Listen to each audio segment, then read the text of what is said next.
Ma dire composizione su Bach secondo me è quasi una bestemmia, perché in realtà è talmente ipercomposto tutto, talmente perfetto nell'architettura, nello spazio, nel cosmo, che non puoi ricomporre. Però in realtà si ricompone ogni volta che lo suoni.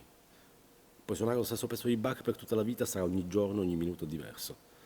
Ti comunica nuovi dettagli, nuovi aspetti.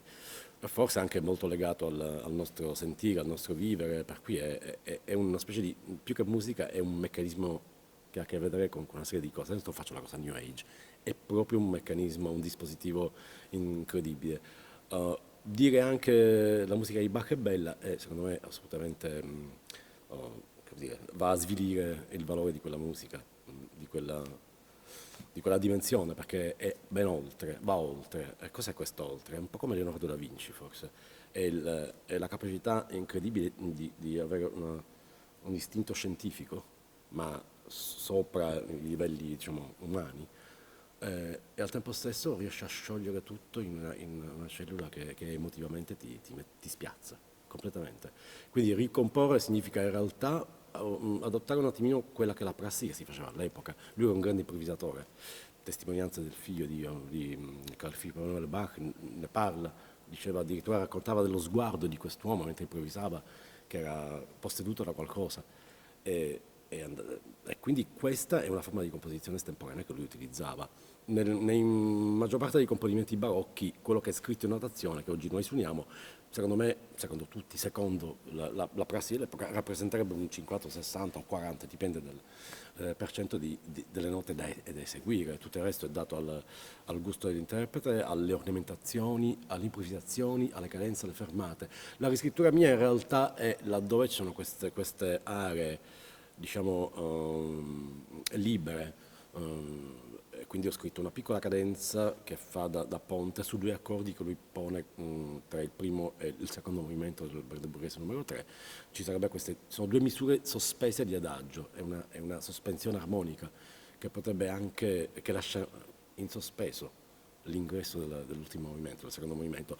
Dentro è prevista una cadenza, c'è chi la improvvisa, di solito la fa il clavicembalista. In questo caso ho pensato a una cadenza che mettesse insieme due sezioni dell'ensemble, e quindi il violino e il violoncello. Cos'altro? Ricomporre, ho fatto gli arrangiamenti di due arie che sono sublimi e totalmente contrastanti.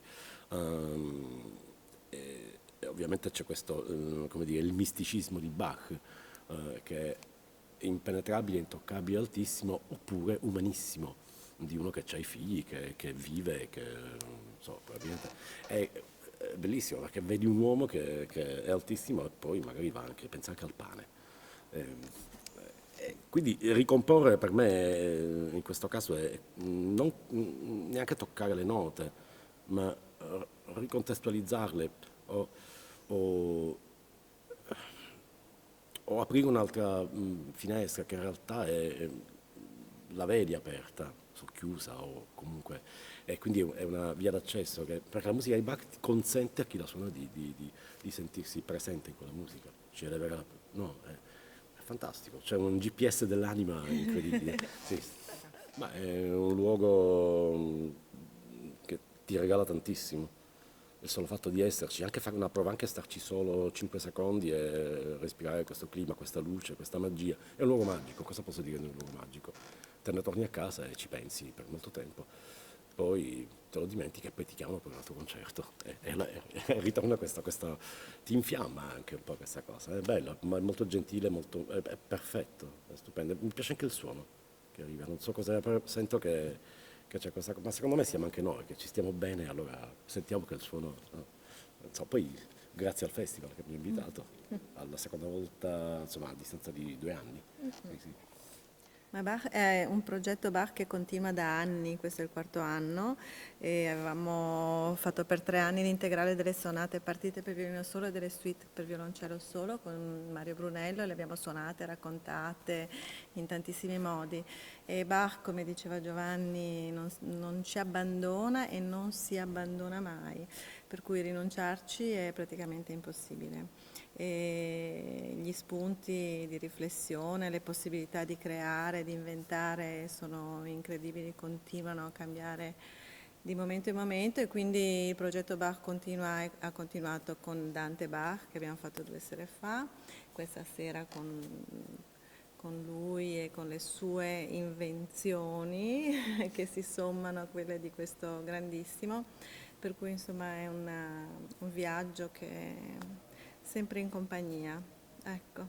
Beh, credo sia necessario, fondamentale, e anche per noi è una curiosità, è una liberazione un po' rispetto a un atteggiamento del passato che forse ci vedeva un po' più costretti in certi atteggiamenti, e quindi le possibilità sono moltissime, e beh, all'interno del festival, anche nella programmazione della musica da camera, abbiamo ormai da 3 anni il jazz, abbiamo portato anche la recitazione, abbiamo portato le danze, le invenzioni, insomma sono tutte occasioni per creare nuove suggestioni e anche averle qui per la prima volta, insomma, perché effettivamente si realizzano qui, nascono qui, e quindi insomma grazie anche a artisti e amici come Giovanni in questo caso, che aiutano a inventare, a creare, vero Giovanni?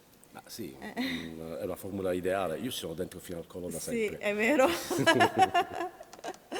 Lui poi è sempre stato particolarmente eclettico in questo senso, tra i musicisti è un caso È una formula di patologia. unico. Curioso.